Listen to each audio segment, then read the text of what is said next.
Have you ever wanted to say something to a colleague or in a meeting, but didn't? Me too. Many leaders stay silent when it's time to just say the thing that needs to be said. They avoid speaking their truth or naming what's going on because it feels uncomfortable, irrelevant, or a distraction from the real work. But retired U.S. Air Force Colonel DeDe Halfhill learned something different firsthand while serving and leading in the most challenging environments. And that is when leaders ignore what people are feeling and what's going on in the room, teams get weaker and results suffer. The most successful leaders I saw in the military are doing the exact same thing I see the most successful leaders outside of the military doing, which is seeing people, seeing the experience their teams emotionally are having, and being able to sit in the uncertainty and messiness of that in a way that brings people together. Welcome to What Do You Know to Be True? I'm your host, Roger Kastner. These conversations are an invitation to explore becoming more of our possible selves through the experience of others who've been right where we are. In today's conversation, we're talking about how leaders can attune to their people, how to be courageous enough to address the emotional needs of the team, and when they need to say the thing that needs to be said. I'm glad you're here. Let's dive in. Hey, DeDe, it's truly an honor and a pleasure to be in this conversation with you today. Thank you for joining me. Thank you. I'm super excited. Like you said, we've been connected on LinkedIn for a while, and we've had some great conversations back and forth. So to get to do it like face to face is so much fun. I'm excited to learn more about your superpower of telling the truth to power in a way that disarms and not harms. But before we get too far, what's important for us to know about you? I think when I've spent a lot of time wondering, why do I do the work I'm doing? And when it comes down to it, I think the most important thing to know about me is that I share the message I share because I want leaders to feel less alone. And I want to feel the responsibility of leadership I want it to feel a little easier to carry, a little lighter. I mean, it's going to be heavy, but it doesn't have to be as heavy as it is.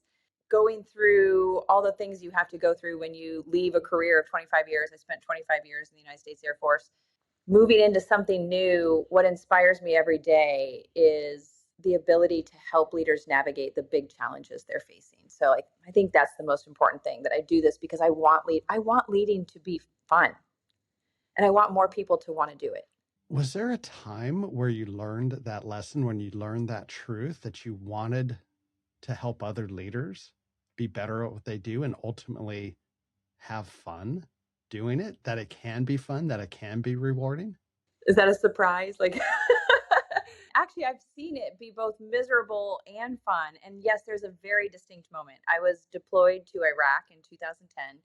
I was a squadron commander over there. So I had a team of probably about 70 or so military people, but about 1,300 contractors. So it was a pretty big operation. We were taking care of a base of about 25,000. It was hard and I was struggling, and every day I felt like a failure. And every day I was watching myself show up in a way that was different than I had imagined I would be showing up. I watched myself behave in a way that was definitely not building trust, if not in some ways destroying trust. I mean, destroy is a big word. I can't think of a less egregious word right now, but I wasn't behaving how I thought I would. And I had this moment where it kind of all came together, and I realized I am not living up to who I wanted to be. I'm not leading the way I want to lead, and I'm definitely not as good as this. I'm not as good at it as I thought I would naturally be, right? Because you really don't know until you step up to lead, are you going to be able to do it or not?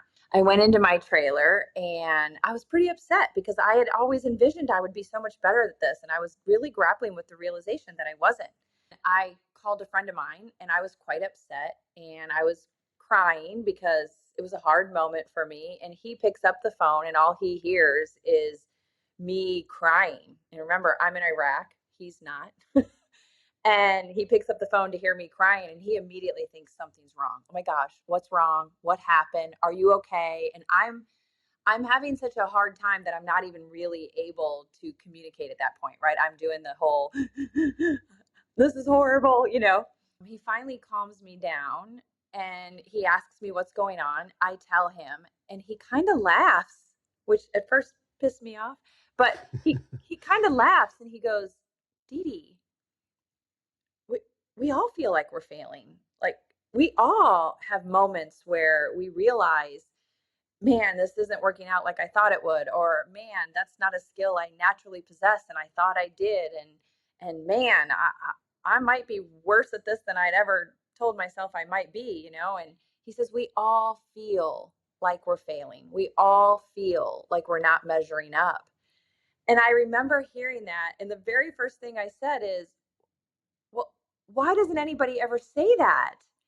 Like, it would be so much easier to process on my own. It would be so much easier to process if I had a normalization of the fact that we all feel it. If I knew I wasn't alone in that feeling. If I knew that this was an experience that most people will feel when they are being stretched in a leadership position. And when he said that to me, and I suddenly felt less alone, that was the moment where I realized I will do everything I can to share the truth of that and normalize the truth of that, that it is a fleeting experience, that it does happen, it comes and goes. I will do everything I can so that every leader that I can communicate with will know that that is a normal part of leading and growing as a leader, is you will feel like you absolutely suck and nothing you are doing is how you thought you would, or it's getting the results you thought you would, and that is completely normal. How about you? I mean, like, when did you realize kind of how you wanted to help? I remember early in my career when I was managing people, I was managing a group of project managers at AOL, the place that sent all those CDs to you. You're welcome. Hopefully you made great art with it in the backyard to scare away the birds. What I realized that we would build a new version of the product and leaders would say, you know, we don't need everything to be a hit. We just need 3% of these features or products to be a hit.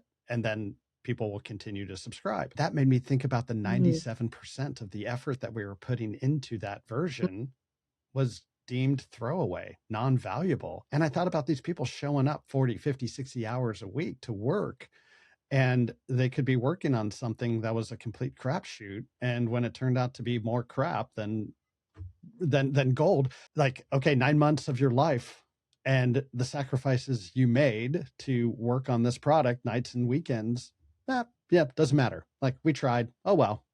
And that's easy for a leader to say. It's really hard for someone who's done that work to just let that go. And what made sense for me is around that time, I was reading Marcus Buckingham's First Break All the Rules to, you know, get better at being a manager and a leader.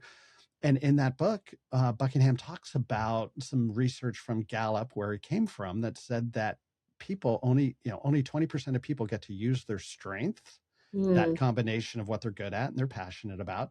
Only 20% of people get to use that in any one given day. And I thought, well, okay, wait a minute. Like, as humans, our basic needs of wanting to be seen, heard, and recognized for the value we bring, and we all have an innate sense of what our purpose is. Only 20% of us get to feel that on a given day, and maybe not ever. So sad. That number's way too low. And Yeah. I've seen that number recently from Gallup. It's up to 34%. So we're doing better, but still 2/3 of people out there don't get to experience their strengths in any one given day. That is sad. You know, in this day and age, there's really no excuse why we shouldn't be able to do the thing that gives us meaning, and have impact on others that we want. And so that's what inspires me to continue to do what I do, and why it shows up in my day job as when I'm doing, you know, organizational development work, working with leaders and teams to drive clarity into the work. That's why it shows up in the coaching I do with individuals, help them learn how to get in touch with their own self-leadership. And it's really the reason why this podcast exists, because I want to have conversations with people who have been where the audience is and found out how to lean into and tap into that superpower live in alignment with values and purpose to inspire other people to do that. And I think you and I have that in common. What came to mind as you were saying that is, we were in the military, you got assigned to a position. You didn't get to choose the work you got assigned to, and you got assigned to a career field.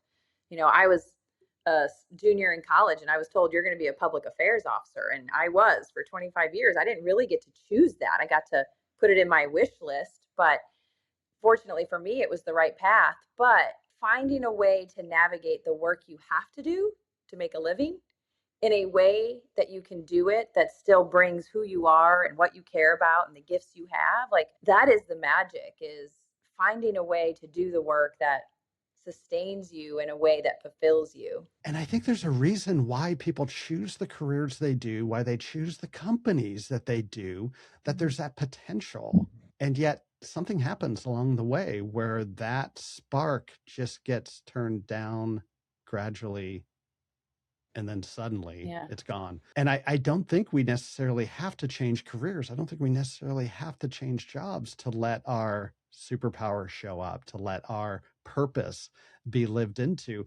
But sometimes it does. You've advised the chairman of the Joint Chiefs of Staff. You've led teams in Iraq during combat operations, and most of your career has been in the military and in very challenging situations. Most people would assume, people on the outside would assume that the military runs on hierarchy and command and control. But you said the most capable leaders lead with something else, which was surprising. What did you learn from being a leader in the most challenging of situations that most people would never expect? Sometimes people think the military is this environment that is so unique. And what I tell people all the time, like, what you do may be unique. You might work at Starbucks. I might have been in the Air Force, but what you do may be unique, but your humanity is not. Like, we are still people coming to work every day, whether that's in combat boots or a sports jacket, right?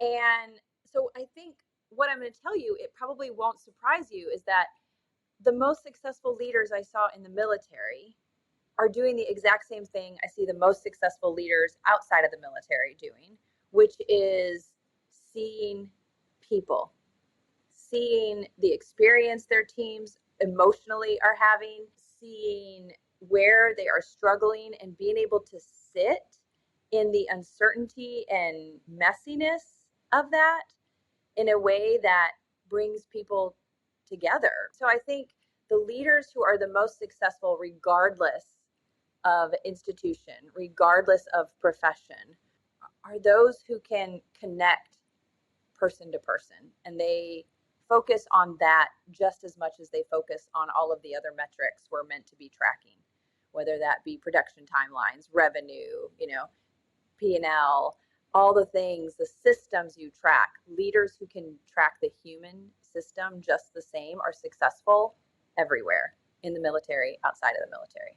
When you're speaking with leaders in the corporate world, do they ever push back and say, well, no, you can do this in the military because of rank, because of that sense of hierarchy. We don't have that same ability to do that here within the corporate world. Do you run into that type of resistance?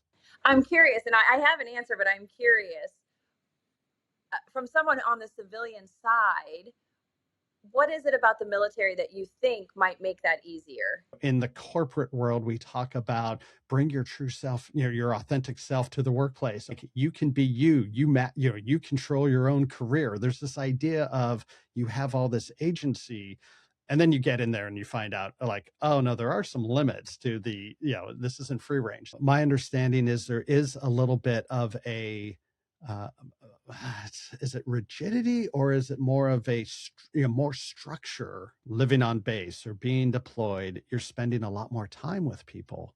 Whereas what I'm seeing in the corporate world with reorgs, with changing strategies, with new leaders come in, there's an expectation of, like, you're getting deployed immediately and you did not have 6 months of basic training. You did not have all this time of building repetition and camaraderie. You're just boom placed into the arena with the expectation of, hey, the clock's on, these are the metrics, go.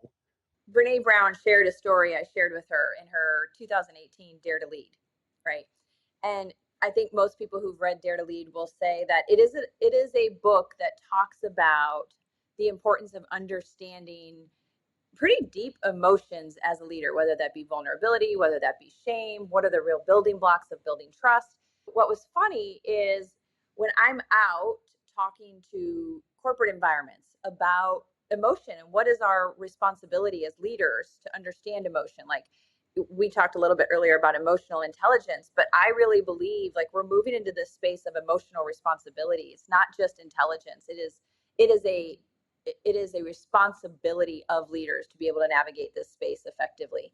And when I'm out talking to leaders about emotion, and I share very real stories about where emotion showed up and where our inability to process it got in our way, they often will say to me, well, it makes sense that in the military you would talk about emotion because you are experiencing very emotional things, right? Like you deployed to war, you have lost loved ones, you are doing really hard things is the perception that's out there. And because you're doing these really hard things, it makes sense that you would talk about emotion.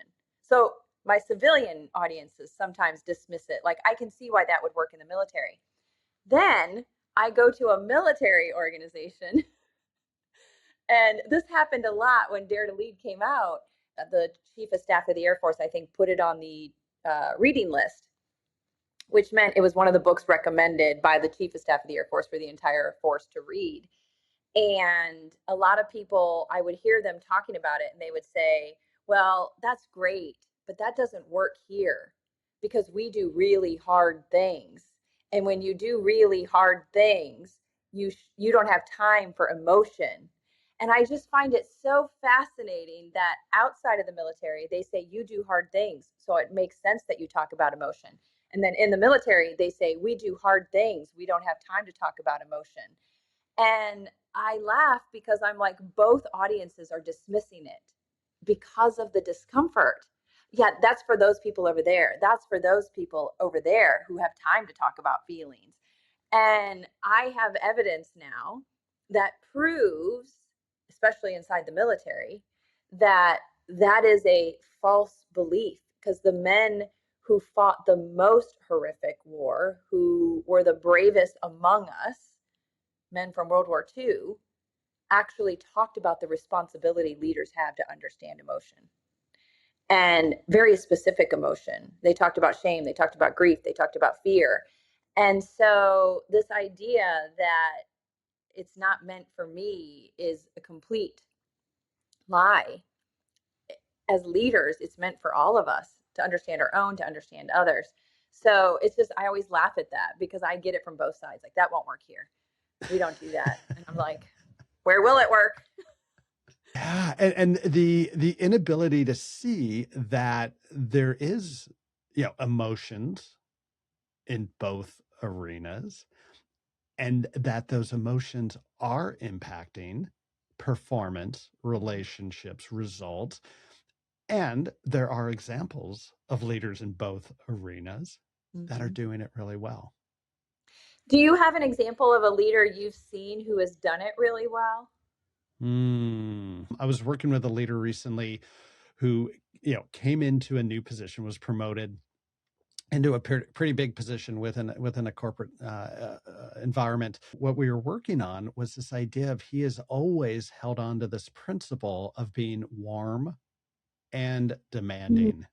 Underneath that, you don't have to dig very far, is that there's a certain level of accountability that he will hold himself and others to, but he wants to do it in a way that recognizes the humanity in the room. Yeah. And so we were talking about, what does that look like? What does it look like to be warm and demanding? And why is it different when, you went from your title being this long to now just being a couple letters? And so we would talk about scenarios that would come up, and time was always a factor, like less time, more demand, bigger problems. And like, okay, wait, is it really less time than before?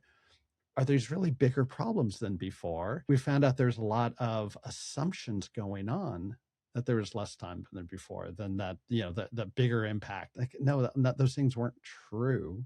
They were presumptions that he had, that it was harder. that he thought that the man side, he would need to be more demanding and he would not be as warm.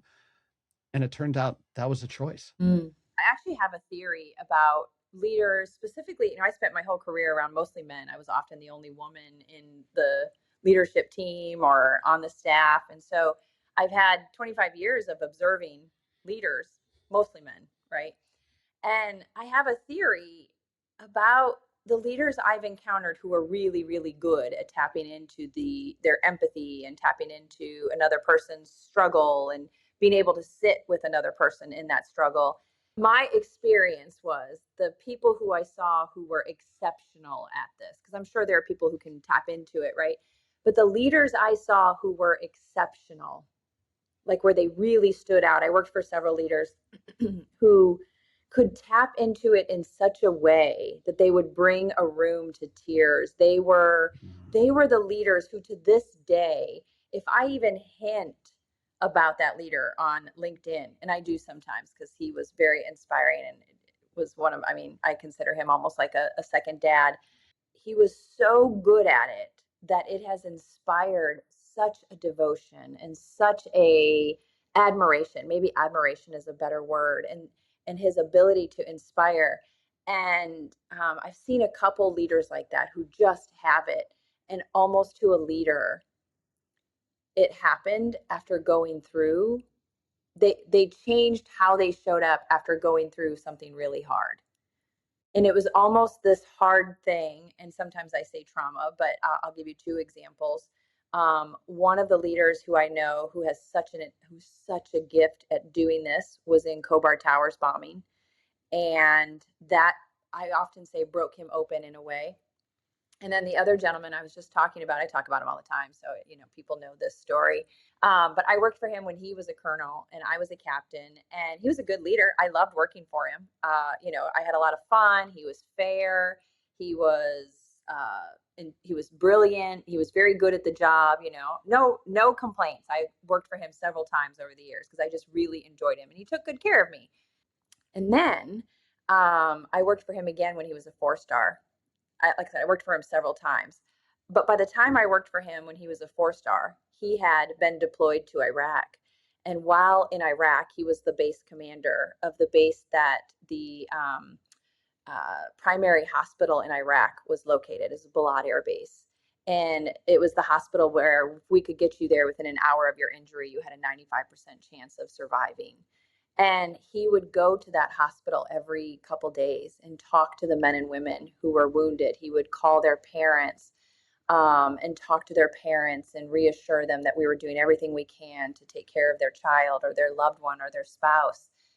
And I think the rawness of being exposed to the rawness of that, to the humanity of that, shifts a comfort level to the point where the humanity of others was no longer uncomfortable because he had so many reps in it. And I always say, like, I'm so grateful that that was the outcome, but we shouldn't have to wait for leaders to go through something hard to build that skill. We should be able to build that skill as part of how we are developing leaders, period, dot. We shouldn't wait for trauma to create the leaders we need. What's been your experience in the leaders you've seen who've done this really well? Yeah, it's a fascinating point of, do we have to go through a traumatic event to be more convicted or compelled to lean into empathy, to see the power of empathy and showing up as a more empathetic leader? In every conversation that I've had in this forum, where we're talking about people's superpowers, there is either an explicit story or implicit story of the unmet need. That something happened in someone's life that, like that unmet need was sitting inside of them until they found an action that attended to that need. And so they start doing that thing over and over and over again because it creates understanding, because it could be healing. Yeah. whatever the motivation is, they keep doing that thing over and over again until it becomes a talent. And then I talk about it becoming a superpower once that talent is used in service of other people. Mm. And so people go on that journey. And so I think there is something about whether that unmet need comes from early in development or it happens later on in life. I think there is that spark. Yeah. And oftentimes there is a traumatic event there, something Mhm. that was too much for the system, too fast, and just, it was stored. And then the discovery of an action that responds to that. Does it have to happen, or um, can we train it in? It's probably, I don't know. I think it's probably both. I think Mhm. it's there's so much optionality until our path is lit up and our path is revealed. I think it is those moments, um, whether it's traumatic or just insightful, that Yeah. is the spark that people need. And I think you said something so important there, right? Like up until we go through a moment that shifts us, it's kind of optional. It's, especially if we've been successful. If what got you here has been very operational, and you've been very good at the operational side, you think that's going to continue. That's going to be what continues to propel you, right? To continue for you to advance. And I'm on this mission because, I was heavily involved, heavily influenced by Brene Brown's work, started following her in 2010, ended up getting my coaching certification in 2014, marrying the skill with the knowledge. I'm so fascinated by what does it look like as a leader when you have that skill, when you have the ability to do that, to sit in that space, to identify emotion, to sit with emotion, to lead with an understanding of emotion. And when you said the word optionality, I think it's so important because I think so many leaders believe that, uh, sure, that might be for them, but that's not for me. And I do think a lot of leaders believe that it's always been that way, right? Like we're hearing this whole conversation of we need to be more human, we need to bring our humanity to work, we need to lead human first, human centered leadership. Like it's everywhere. And when I encounter leaders and I ask them, like, what do you think about when you hear that? A lot of people say, like, one of two things, like, well, actually, one of three things. Like, one, what does that even look like? Right? Like, sure, that sounds great, but I don't even know what that looks like. Two, we don't have time for that here. And then the third one is usually probably the people who are following those leaders that are either one or two, and they're going, yeah, and I wish more leaders got it. And I'm on this mission right now to kind of show people that that whole human first movement is actually not new.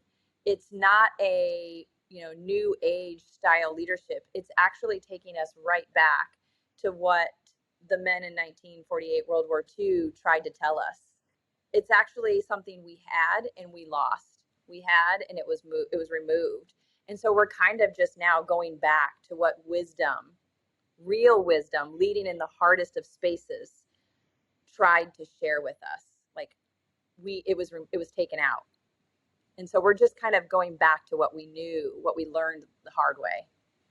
This 1948 Air Force leadership manual that that you introduced to Brene Brown, and Brene writes about, and then you're now researching. And I love this arc of, like, we knew it then, but it took that, like, global traumatic event of World War II.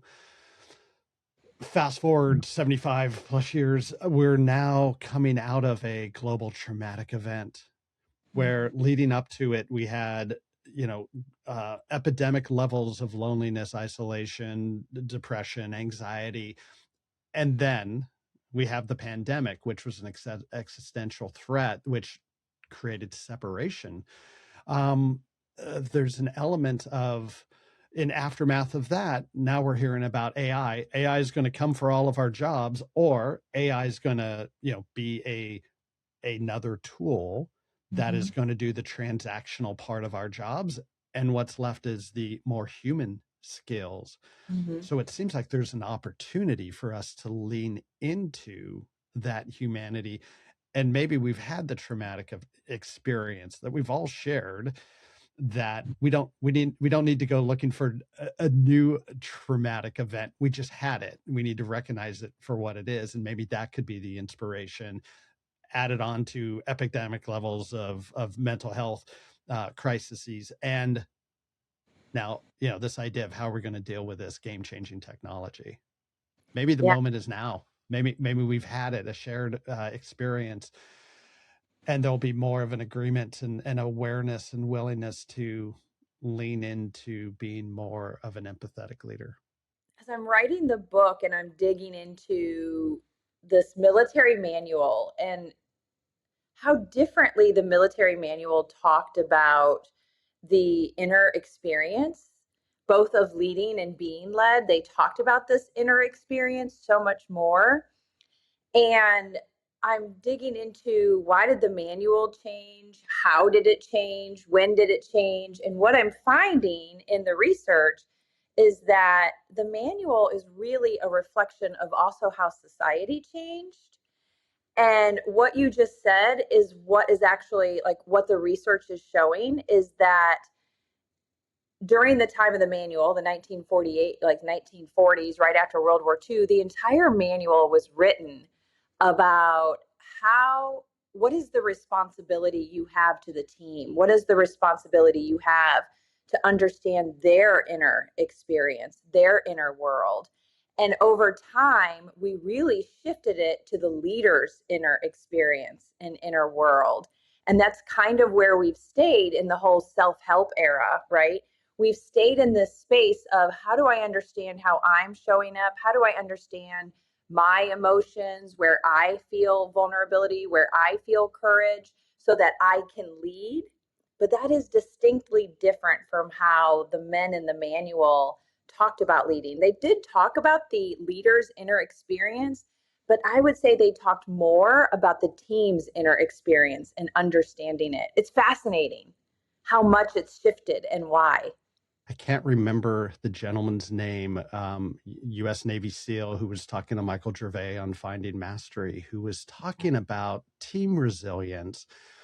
And they were kind of riffing on this idea that there's so much literature and so many speeches and thought leadership out there about leadership and what it means to be a leader. To your point, the inner experience of being a leader. Mm-hmm. And there's a dearth of what it takes to be a good teammate.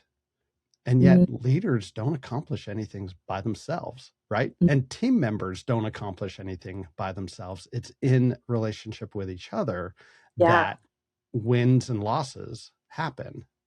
So I'm curious about, like, could you tell us a story of where you experienced where you started seeing this difference between the leader who was focused inward to a leader who then became team focused and the impact it had on the team? I mean, I can tell you more where I saw that it didn't happen, and maybe we start there because I think understanding. I saw a clip from Ed Sheeran yesterday, of all people, but he was talking about how we really don't learn a lot from success.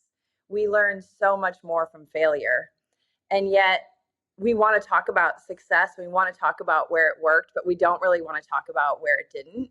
And I think that's my whole keynote is where it didn't, because I think if we can see where it didn't and then we understand the cost, that's actually what motivates us to then try and practice so that we can make up for that, so that we can have those successes. But if we don't understand the cost first, then I think we lose the motivation to really make the change we need to make.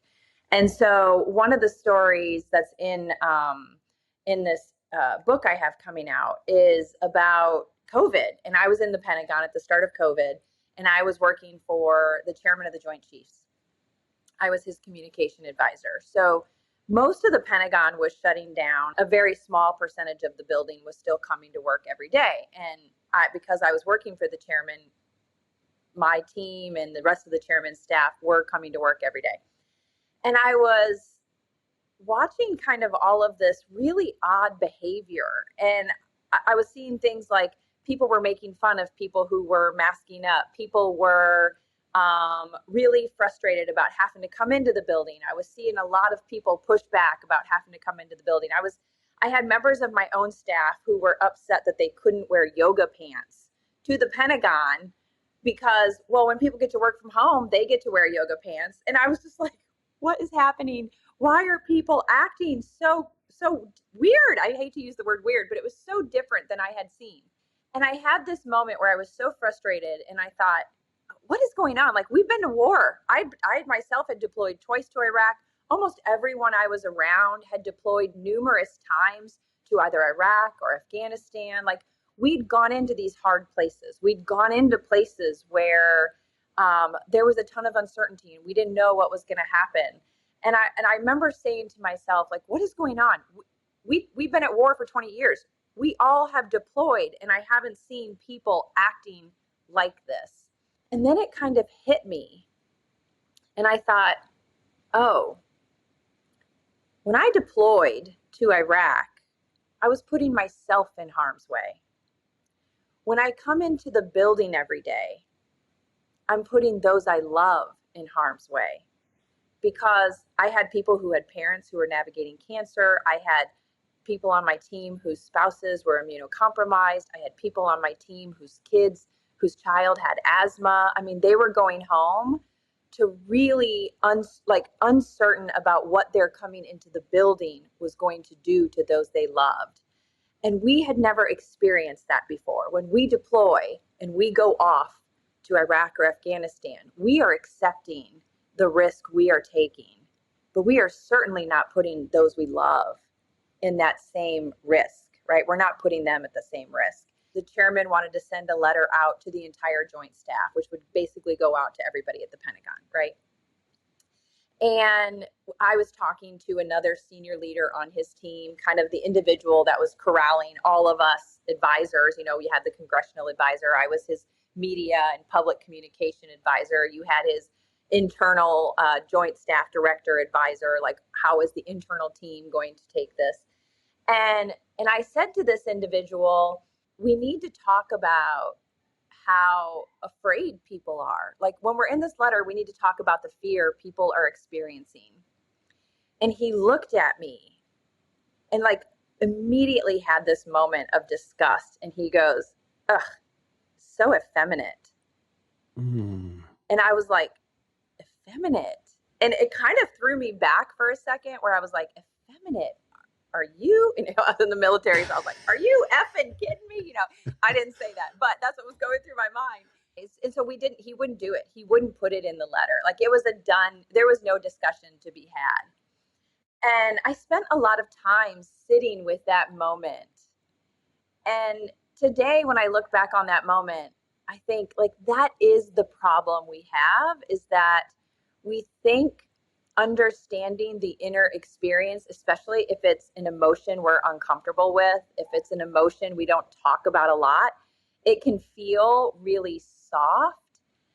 And looking back on it now, I think about that letter and I think there's nothing effeminate or soft about saying something like, hey, listen, we're dealing with a ton of uncertainty. And I know this is different than uncertainty we have dealt with in the past. I know that when we have done hard things, we are doing hard things. And now we're faced with this situation where we don't know how this is transmitted from one person to another. Because remember, this is the very beginning. We don't know what this is going to mean for those we love. But here's what I do know. I do know that anytime we take risk, we go into it with our eyes wide open together. I know that anytime we are navigating uncertainty, we do it together. And I know that anytime we are navigating something that is hard, we do it together. And we will do it the same way we have always done it, by taking care of one another, by talking to one another, by being honest about what it is we're wrestling with. And I thought, there's nothing effeminate about that, because here's the problem. When we didn't do that, when we didn't just be honest about the human experience that was happening, that behavior continued. There continued to be this distrust. There continued to be frustration. There continued to be energy spent on conversations that did not need to happen. Like, I didn't need to be talking about yoga pants. Like I had real things I was trying to manage, but without acknowledging the humanity, that's actually what it looks like. It looks like this messiness that that leaders end up going, "Oh, I shouldn't have to deal with this." And you're right, you shouldn't. If you can deal with the humanity first. Like if you can deal with the humanity, a lot of that goes away. And we miss that opportunity. When you ask about like leaders who have done it well, I think we see fewer of those. I would say they're more the exception rather than rule. The reality is we see more of what I saw. We see more where it's just uncomfortable and we avoid it. And I think for leaders right now who've never been equipped to identify and to better connect with people, like we need it more than ever, whether it's all the, everything that's going on in the news, politics, the environment, the economy. We're telling people, bring your full authentic self to the workplace, and leaders don't know how to handle authentic people being authentic in the workplace. And so we've really put leaders in a very difficult place right now, circumstantial as well as by duty, and by not equipping them and not reinforcing to deal with the humans in front of them, we're doing them a disservice. Yeah. I spent a lot of time thinking about this, which is, are women inherently better at this emotional space? And I think a few years ago, I would have told you yes. Like I would have said, oh, yeah, women are inherently better. And then I met my partner, and he is one of the most empathetic people I have ever met. What being around that every day really taught me, because he is so empathetic. Like the second I talk about any type of frustration or something that has bothered me, he is just, he's, I've never seen anyone who has such a skill at naming the emotion under the emotion you're expressing. Like he's just so good at it. And what I realized is that I don't know if I believe any longer that women are inherently better. I think empathy, emotional recognition, understanding the human experience, I think it's a human trait equally available in men and women. I think the difference is women have been given permission to practice it in society more. We've been given permission to wrestle with it, to stumble through it our whole lives in a way most men haven't. And so I think of emotional recognition and understanding empathy and humanity is quite like a muscle. And I think women have just had the opportunity to get more reps. And I love the conversation you had with Simon Sinek recently, where you talked about the subject, about male versus female leaders and male and female traits. And I love the idea that maybe the part of the problem with the conversation is that we're labeling them as feminine or masculine. Mm-hmm. When you used another word that I love, permission. Like we all have the ability to access those traits. Just culturally, females have had the permission and males have not. Well, is that a permission slip we can write for ourselves? Yeah, right. When we first started dating, I met him right before COVID. So COVID changed a lot in my life. I had come home from work one day and I was talking to my mom on FaceTime. And my mom is a cashier at a grocery store in my hometown of Dubuque, Iowa.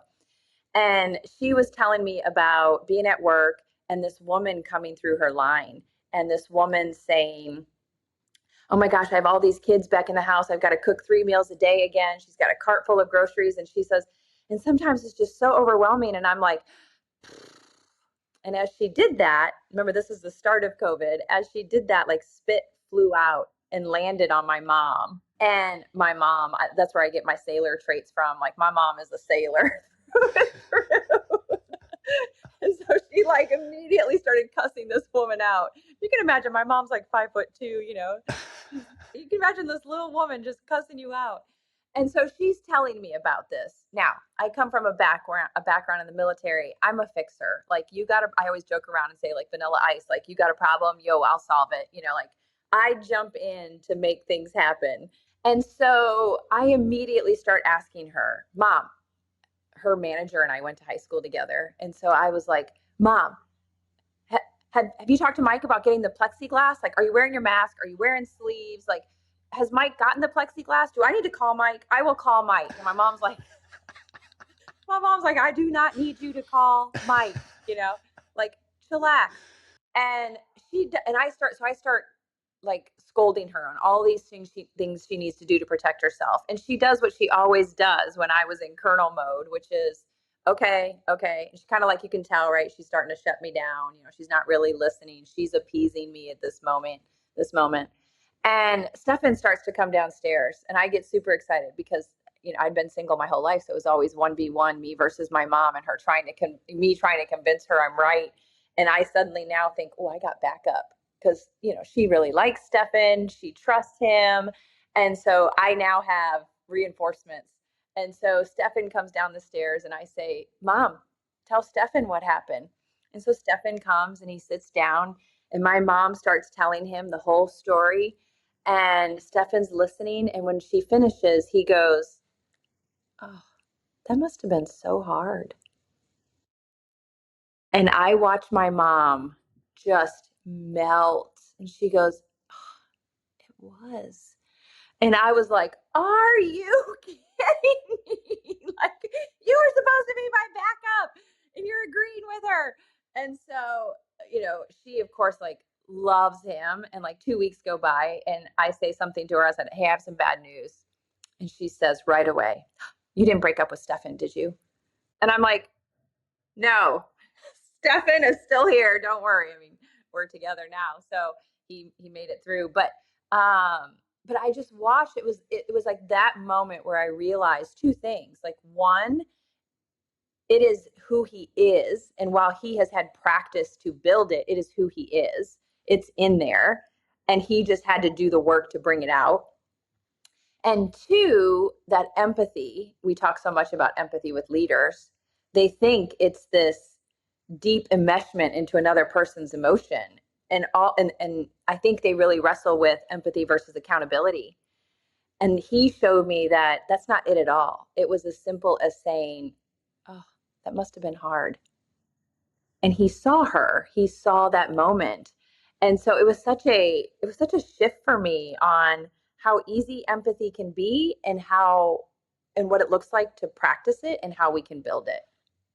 It was kind of like, I still give him a hard time about that moment because I'm pretty sure she said I love you before I did. Like, she's obsessed with him. So DeDe, in this moment, what do you know to be true about your superpower of telling truth to power in a way that's disarming and not harming? What I know to be true is that the things we are most afraid to say are actually probably the things everybody actually wants to hear. That being the one to say it, again, with kindness, in a way that is not an attack, in a way that sees the person who's receiving its humanity, right? If you can deliver the thing that needs to be said that probably everyone wants to hear, it is a gift. Sometimes I work with leaders and they'll say, well, I don't want them to feel like I don't care. I don't want them to feel like we haven't taken this into consideration. And then I'll say, well, why don't you just say that? Why don't you just say it? Like, just say it. We spend so much time in our heads thinking through, like, I don't want this, I want this, I don't want that, as we're trying to manage relationships, when most often what we need to do is just be kind and honest. And so I say, just do it. Like, that's what I know to be true. You have to just do it. You're reminding me of a manager that I was a consultant at a tech company here in Seattle. And in this 800-person organization, of all the leaders in the organization, the one leader that had the highest engagement scores was a line manager. And so my client said, hey, go have a conversation with the manager and find out, what do they do? Yeah. What's the bright spot? So I went and talked with the person. I set it up just like I just said, of like, hey, you have the highest scores than any other manager. And the first thing he says is, oh, that's funny. No one's told me that. I'm like, "Oh, okay, like note to self to talk to the leader about that." I ask him, "So what is it that you do that's different than anyone else? Can you articulate that?" And he's like, "Yes, I make sure my people know I give a shit about them." Oh, yeah. And that's verbatim. I've never forgotten it. And I tell this story over and over again Yeah. because there's something so visceral about that. When someone gives a shit about you. And being a leader, like, how do you do that? What are the actions? What are the things you say? And I think it is saying the damn thing. It reminds me of the story about the chairman. And when you say the chairman's staff, the chairman's team, when you say they knew I gave a shit about them, what would it have said to the people in that building if we could have sent out a letter that said, I know what you're navigating. I know you're struggling with the fact that you have to be here and you go home to loved ones. And I know that we don't know everything we would like to know about this virus just yet. What would it have said about our ability to show the people that they were cared for because you're acknowledging their reality? And I want to be very clear, like, this wasn't the chairman, it was like the chairman's staff. Like, we were having the debate, but it was the letter, it was the chairman's letter that was going out. And what would it have done for the people on that team if they would have gotten a letter that said, we see you, and we care? And that was a missed opportunity. And I probably should have fought harder with the chairman to tell him that we had that opportunity. That was my mistake, that I didn't go in and say, hey, this is what we're thinking about doing. But I think it's a really great point. Like, people know you care through almost everything you're doing. You have the opportunity to communicate, whether you do or not. DeDe, what did you believe early on about your superpower that you've come to learn is not true? What I believe now is that we need more of it.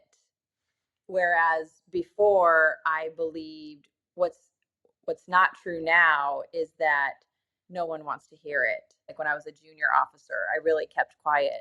And I believe now, especially having led junior officers, being a senior leader, having led junior leaders, man, how much I want to hear what they think. Even if it's like, that's never going to work. Okay, good. Tell me, what gives you that, like, what helps you form that opinion? What is the background you're using? Like, what are you seeing that makes you believe that? Like, now I'm like, tell me everything. Speak truth to power. Don't be afraid to share with me, even though I'm in a position that you think is senior. Like, there's so much we miss. And I think a lot of leaders know that, but I think that's it now. Like, I would say what's not true is that it's not needed. It is needed. So what's next for you and your superpower? Well, I have a co-authored book coming out in July where I talk a little bit about the historical leadership manual and what it tried to tell us, specifically to women. So this book is called Luminaries: Women Leaders Who Light the Way. And so it's taking a look at what the men in 1948, what they shared, and how that applies to us as female leaders. Really kind of telling us, like, get in there and just do it. And then I'm also working on a longer book, which you and I have talked about before. I'm working on a longer book about really digging into the wisdom that was there that we've lost, and why did we lose it, and what is the cost we're paying because we've lost it. So I'm furiously typing away. Yeah, no, I'm very excited to see that. It came up in our first conversation, this idea of that manual that talked about, a love for your colleagues, a love for the people that you lead. And I think, again, it's in line with what that manager told me about giving, making sure your people know you give a shit about them. Yeah, it's interesting because I'm, like I said, I'm deep in the research of this right now. But there's a one of the pieces of wisdom they share, because people are like, what are we going to learn from World War II, given the challenges we're facing today? And if you think about, especially the technological shifts, like, we're going through major technological shifts with AI. And they went from the prop plane to the atomic weapon in 10 years, in less than a decade. And often, a lot of what I'm reading is, like, they would say, like, people were showing up having no training in the aircraft that they were about to employ, right? Like, they were learning everything on the go. And there's a quote, and it says, the more powerful the technology, the more your people need to know you see them and not just the system. And it's like, that is so perfect for today, right? Like the more powerful the more powerful AI becomes, and the more we lean into it, the more our people are going to need to know that we see them. If an audience member wanted to follow you or ask you a question, where do you want to point them to? I'm on all the socials, LinkedIn, Instagram, and then of course my website, dedehalfhill.com. I'm on, I don't have YouTube videos, but I have YouTube shorts. So DeDe Halfhill is a pretty unique name. I think there might be one other out there in the world we've kind of reached out to one another because it's such an odd name. And so if you just Google DeDe Halfhill, I'll show up somewhere, I'm sure. DeDe, thank you so much. This conversation was everything that I was looking forward to. Your experiences and your wisdom are just so compelling that I feel truly honored to be able to be in conversation with you and be able to ask you the questions about your background and your superpower. And I am so looking forward to the work that you're doing about understanding what leaders knew in 1948 and we've lost touch of, because I do believe wholeheartedly that that's what's going to help us rise to the moment and help establish better leaders, better teams, and bring more humanity into the workplace. So thank you for the work that you're doing. It's really important. And thank you for taking the time to share it with me. Thank you. It was, feeling is mutual. I really enjoyed our conversation. So thank you. Okay, until next time, take care. Bye-bye. Bye-bye. Thank you all for being here, and thank you, DeDe, for sharing your superpower of telling truth to power in ways that disarm and not harm. What Do You Know to Be True is a Three Blue Pens production, and I'm your host, Roger Kastner. We are recording on the ancestral lands of the Duwamish and Suquamish people. If you enjoyed this conversation, you'll love this one with Carrie Lynn Stanton Downs on how a leader can increase their relational capacity. And also check out this conversation with David Hutchins on how to create deeper emotional connections and transformation through storytelling. Okay, be well, my friends. And as always, love you, mean it.